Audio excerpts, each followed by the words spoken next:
لا إله إلا الله محمد رسول الله عليه صلاة الله وآله والأحبة.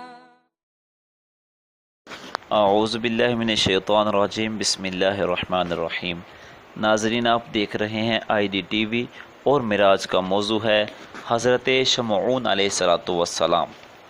روایت ہے کہ حضرت شمعون علیہ السلام بڑے حق پرست، زبردست، شجاع و بہادر تھے، اور یہ بھی ایک روایت سے پتہ چلتا ہے کہ ان کے بدن پر بال بہت زیادہ تھے، مانند مثال سر کے بالوں کے، لیکن اللہ تعالیٰ نے ان کو قوت بہت زیادہ عطا کی تھی.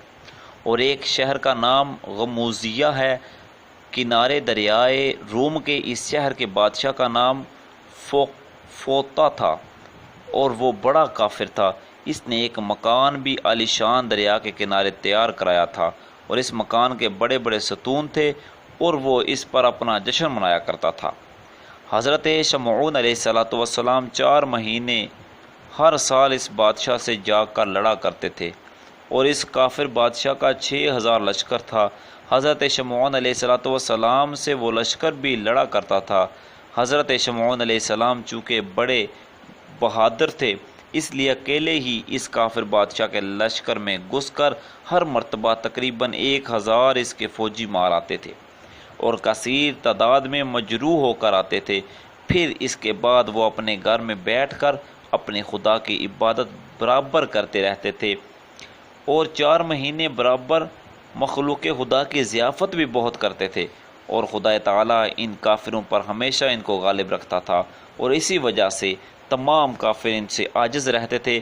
اور ایک روایت سے یہ معلوم ہوتا ہے کہ حضرت شمعون علیہ السلام کی بیوی بڑی نیک بخت اور پارسا تھی. ایک دن کافروں نے آپس میں صلاح کی کہ حضرت شمعون علیہ السلام کی بیوی کو کچھ فریب دیا جائے. تب بادشاہ غموزیہ نے فریب کر کے کسی شخص کو شمعون علیہ السلام کی بیوی کے پاس بھیجا. اس نے کہا، اے بی بی، ہم دیکھتے ہیں کہ شمعون تمہاری طرف رغبت نہیں کرتے، اور ان کا خیال کسی غیر کی طرف ہے. تم اگر ایک کام کرو کہ ان کو کسی طرح مار ڈالو تو ہمارا بادشاہ غموزیہ تم سے نکاح کرے گا، پھر تم بہت ہی آرام سے رہو گی، اور تخت و سلطنت بھی تم کو ملے گی، پھر تم بادشاہی کرو گی. پس عورت ناقص العقل نے دنیا کی طمع سے کہا کہ جو تمہارا بادشاہ حکم کرے گا میں بصر و چشم اس کو بجا لاؤں گی. تب اس نے ایک رسی اس کو دی کہ جب حضرت شمعون علیہ السلام رات کو سو جائیں تو تم اس رسی سے باندھ رکھنا، اور پھر ہمیں خبر کر دینا. ہم اسی حالت میں بادشاہ کے پاس لے جائیں گے اور وہیں ان کو مار ڈالیں گے. پس مردود کے کہنے سے حضرت شمعون علیہ السلام کی بیوی نے اپنے پاس رسی چھپا کر رکھی. جب رات ہو گئی اور حضرت شمعون علیہ السلام سو گئے، بیوی نے ان کو نیند کی حالت میں باندھنا شروع کر دیا. اچانک وہ نیند سے بیدار ہو گئے، اور انہوں نے اپنے ہاتھ پاؤں بندھے دیکھے. رسی کو توڑ ڈالا اور اپنی بیوی سے پوچھا کہ کس نے مجھے باندھا تھا؟ وہ بولی کہ میں نے خود ہی باندھا تھا. حضرت شمعون علیہ السلام نے پھر کہا کہ تم نے مجھ کو کیوں باندھا تھا؟ وہ بولی، میں تمہارا زور آزماتی تھی کہ تمہارے اندر زور ہے یا نہیں، اور میں یہ دیکھنا چاہتی تھی کہ کوئی دشمن تم سے لڑ سکتا ہے یا نہیں. یہ سن کر حضرت شمعون علیہ السلام نے کہا کہ تم خاطر جمع رکھو، کوئی دشمن خدا کے فضل سے ہم سے زور میں بڑھ نہیں سکتا. پھر 4 مہینے کے بعد حضرت شمعون علیہ السلام اس شہر میں جہاد فی سبیل اللہ کے لیے گئے، اور پھر وہاں سے لڑائی فتح کر کے واپس تشریف لے آئے. پھر بادشاہ غموزیہ نے حضرت شمعون علیہ السلام کی بیوی کے پاس لوگوں کو بھیجا. وہ بولی، میں نے اس کو باندھا تھا لیکن وہ بڑا ہی زور آور ہے، اس نے رسی توڑ ڈالی. تم لوگ بادشاہ سے جا کر کہو. چنانچہ وہ لوگ پھر واپس بادشاہ کے پاس گئے اور بادشاہ سے کہا. پھر بادشاہ نے بہت سا مال و دولت دے کر اور ایک لوہے کی زنجیر حضرت شمعون علیہ السلام کی بیوی کے پاس بھیج دی کہ اب اس کو باندھ رکھنا اور پھر فوراً مجھ کو خبر دینا. پس دوسرے دن حضرت شمعون علیہ السلام کو ان کی بیوی نے لوہے کی زنجیر سے باندھا۔ جب حضرت شمعون علیہ السلام نیند سے بیدار ہوئے تو انہوں نے اپنے ہاتھ پاؤں پھر زنجیر میں بندھے دیکھے۔ یہ دیکھتے ہی انہوں نے اپنے ہاتھ پاؤں ہلائے تو وہ زنجیر ٹوٹ گئی۔ پھر اس کی خبر بادشاہ کو پہنچی۔ بادشاہ اموزیہ بولا، لوہے کی زنجیر سے اور کیا چیز مضبوط ہو سکتی ہے؟ آخر اس کے باندھنے کے لیے کیا بھیجوں؟ اب تو صورت یہی ہے کہ اسے کہو کہ جس طرح ہو سکے اس کو میرے پاس بھیج دو۔ پھر انہوں نے حضرت شمعون علیہ السلام کی بیوی سے جا کر کہا۔ وہ بولی، بہت اچھا، کچھ تدبیر کروں گی اور پھر آپ کو کہلا بھیجوں گی، آپ سب خاطر جمع رکھیے۔ ایک دن شمعون علیہ السلام لڑائی سے واپس گھر میں آئے اور اپنی بیوی سے ہر طرح کی باتیں کرنے لگے۔ ان کی بیوی نے کہا کہ اے صاحب، تم کو اللہ تعالیٰ نے بہت زور دیا ہے، اب تم ہم کو یہ بتاؤ کہ ایسی کوئی چیز بھی ہے کہ اس سے تم کو بند کر کے رکھ سکیں اور تم اس کو باوجود زور آزمائی کے توڑ نہ سکو۔ یہ سن کر حضرت شمعون علیہ السلام نے کہا کہ تم کو اس سے کیا مطلب ہے اور یہ چیز تم کیوں پوچھتی ہو؟ وہ بولی، میں پوچھتی ہوں کہ تم سے کوئی اور زور آور ہے یا نہیں۔ یہ سن کر حضرت شمعون علیہ السلام نے کہا کہ مجھ کو ایک چیز سے باندھ سکتی ہو، یعنی میرے سر کے بالوں سے یا بدن کے بالوں سے، اس کو میں نہیں توڑ سکتا۔ یہ سن کر ان کی بیوی نے شب کو نیند کی حالت میں ان کے سر اور بدن کے بال تراش کر رسی بٹ کر دست و پا ان کے مضبوط باندھے۔ انہوں نے نیند سے اٹھ کر اپنی بیوی سے پوچھا کہ ارے مجھے کس نے اس طرح سے باندھا ہے؟ ان کی بیوی بولی کہ میں نے باندھا ہے اور میں تمہاری قوت آزماتی ہوں کہ کوئی دشمن بھی آپ کو باندھ کر نہیں رکھ سکتا، لیکن خدا کی مرضی کو میں نہیں کہتی۔ حضرت شمعون علیہ السلام نے اپنی بیوی سے کہا کہ آؤ میرے بند کھولو۔ وہ بولی کہ کئی دفعہ میں نے آپ کو باندھا، آپ نے اپنی قوت بازو سے کھولا تھا، اس دفعہ مجھے کیوں بلاتے ہو؟ اس کے جواب میں حضرت شمعون علیہ السلام نے کہا کہ اگر میں ہلوں گا اور زور لگاؤں گا تو میرے تمام بدن کی ہڈیاں درہم برہم ہو جائیں گی۔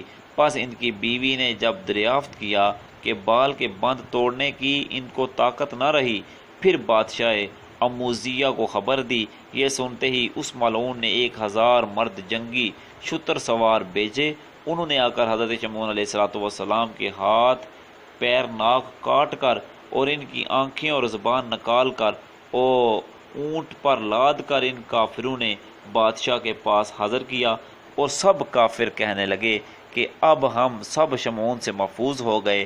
جب ان کو بے دست و پا اور زبان کٹی ہوئی اور آنکھیں نکلی ہوئی، صرف ان کا دھڑ باقی تھا، بادشاہ اموزیہ کے سامنے لے جا کر رکھا تو کوئی شخص ان کافروں میں سے کہنے لگا کہ میرے باپ کو اس نے مار ڈالا ہے، اور کسی نے کہا کہ میرے بھائی کو اس نے مارا ہے، اور پھر ہر شخص دعویٰ کرنے لگا۔ اور جب دیکھا کہ ابھی داڑھ میں کچھ معمولی سی رمق باقی ہے تو سب کے سب کہنے لگے کہ اس کو کسی شدید عذاب میں ڈال کر بالکل مار ڈالو۔ سب کافروں نے مشورہ کیا، اس کو دریا کے کنارے لے جا کر بالا خانے پر سے ان کو دریا میں گرا دو۔ چنانچہ انہوں نے ایسا ہی کیا۔ جب حضرت شمعون علیہ السلام کا دڑ دریا میں گرا تو اسی وقت حضرت جبریل علیہ السلام خدا کے حکم سے آئے اور حضرت شمعون علیہ السلام کے دڑ کو جو ابھی ہوا پر ہی تھا اٹھا لیا، اور جو کچھ اعضاء ان کے دڑ سے علیحدہ کر دیے گئے تھے وہ سب اعضاء خدا کی قدرت کاملہ سے اپنی اپنی جگہ پر آ کر نصب ہو گئے۔ پھر جب وہ کٹے ہوئے اعضاء حضرت شمعون علیہ السلام کے ٹھیک ہو گئے تو پھر حضرت جبریل علیہ السلام نے حضرت شمعون علیہ السلام سے کہا کہ اے شمعون، خدا نے تم کو بہت قوت و طاقت دی ہے، خدا کا نام لے کر کھڑے ہو جاؤ، اور پھر اس ملعون کے مکان کا ستون پکڑ کر تمام حصار اور مکانوں کی بنیادوں کو کھود کر اس دریا میں ڈال دو۔ یہ سنتے ہی حضرت شمعون علیہ السلام نے اللہ تعالیٰ کو یاد کر کے حصار اور مکانوں کی بنیادوں کو اور تمام مکان شہر کے کھود کر مع تمام کفار کے اٹھا کر اس دریا میں ڈال دیا، اور اس طرح کیا کہ کوئی متنفس اور شہر کا نام و نشان باقی نہ رہا۔ پھر